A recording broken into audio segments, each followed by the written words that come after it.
Hey guys, in today's video we're going to be updating your iPhone or iPad, so let's get started. So first of all, go right into your settings. Inside your settings, you're going to see the first option where it's going to say your name or your device's name. Just go into it and then do a manual backup of your iPhone or iPad. If you don't have any more space for your iCloud, don't worry about it. Just hook it up to your computer and make a backup there. Also, if you have any problems with this update, go ahead, again, hook it up to your computer and just do the update there. For Mac, you can use Finder, and for Windows, you guys can go ahead and use iTunes in order for the update. Anyways, assuming you are ready to go, let's just go into General. If you scroll down, your second option will say Software Update, and then you're going to see this popping up. If it doesn't pop up, go into Automatic Updates, turn it off and on. Or if it's on, turn it off, wait a minute, turn it on again, and then you should see this refreshing and you should be able to see this really quick update.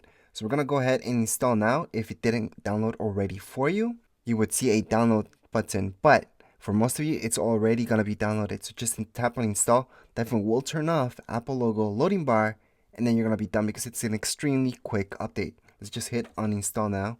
It's going to ask you for your passcode if you have one. As mentioned, this should only take a few seconds. You're going to see this. The update's all done. We're going to go up, put in your passcode if you have one, and we can double check that everything went okay and we are all the way up to date just by going here and checking up on our updates. Again, if you have any problems, you turn off on automatic updates and you should be good.